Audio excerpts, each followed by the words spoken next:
for all three of you, starting with the Consumer Council first, to make sure, again, I go back to the introduction, to make sure this is inclusive, an inclusive solution. We know there are people who have the smartphones, the generation that will just go and they're used to it. They're looking forward to it because they can see it's happening overseas. But we have a certain percentage of the population which they are not tech savvy and they do not have these devices readily available. To make it inclusive, from your perspective, what needs to be done, what has been done, and what needs to be done? Thank you, Vijay, as a consumer rep and the voice of consumers. I think we want to see a system that is efficient, right? And we know there have been certain issues that have spilled over to the new e-ticketing, and we are working together to ensure that these issues are resolved. So in terms of, as you said, we want to see it very inclusive, right? As we know, certain population do not have access to smartphone, so they are kind of currently excluded from it. So what we have seen, this is one issue. There are top-up agents issues. So what we want to see is these issues are addressed, mitigated, and in a month's time, we are looking forward to all these issues being resolved and say, our consumers happily saying, hey, this is what we wanted. There is no issues, there is no glitches, and this is the what we were looking for, and now we are happy with this e-ticketing system. Eleanor, from Vodafone's perspective? So we are committed to having like a robust system that is rolled out to our customers and addressing all of the issues that has been raised by our customers. One thing that we are committed to is that we know that when this system is fully rolled out, it'll bring great benefit to all our customers and also to the bus operators and also to the government of Fiji in terms of the data that is available. And we are able to basically make the services better to all our consumers. And that's basically where we want to go to, is that we want a system that works for everybody. And we are sure that as Vodafone, why we were chosen as the e-ticketing provider is that we are able to deliver that. Including those that do not have the smartphones. Including those that do not NFC. have the smartphones and an NFC. And what is the timeline to get it fully done?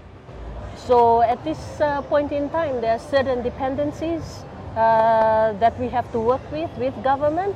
So I can't commit to that timeline at the moment, and that's something that with the steering committee that we will be able to communicate here.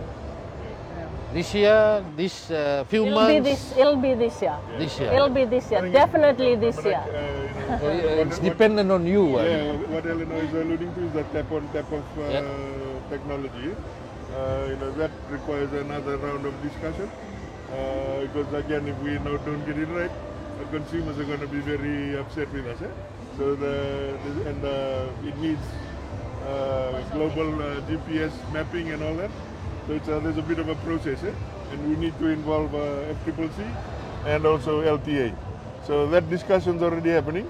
So I mean that's the final component. But the other components we'll be able to roll out progressively this year, and then hopefully we can make a call on the tap-on, tap-off, because there are some issues in there that again we need to handle sensitively and communicate to the public before we roll it out. Like for example, there needs to be a reserve on the card for tap-on, tap-off. And so we know this is Fiji, right?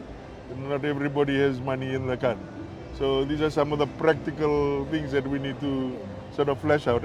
I know the bus operators want it, but again, we need to, as you correctly pointed out, needs to be inclusive and effective. So a bit of work still required, and we'll make sure that everybody's consulted before we get that done. Yeah. So we're getting more agents in areas where there are vulnerable communities around, mainly remote areas and other areas. For those agents who are not cooperating, you both will be dealing with that with the Consumer Council. And for those that have the system already in their phone, with the app ready to go, they can top up. By when would they be having various forms of payment methods? Do you have a timeline for that? Sale and Yeah. So that's in phase 2 of the project. And- So as soon as we finish phase 1B, which we're working on right now, which is the QR payments, Right. and that is slated in the next 2 months, we will start working on the other forms of payment, which is the debit cards and the credit cards to be able to use. So be by, used. what's the time frame for people watching out there when that will happen? So we want to effectively deliver all of those within the next 6 months. Within the next 6 months, we want to deliver all forms of payment to our customers. So as you said, like access has to be equitable to everyone. So right now, if you do want to do payments, you can even do your internet bank transfer to M-Pesa, To which is M-Pesa, which is- facilitated, yeah. and then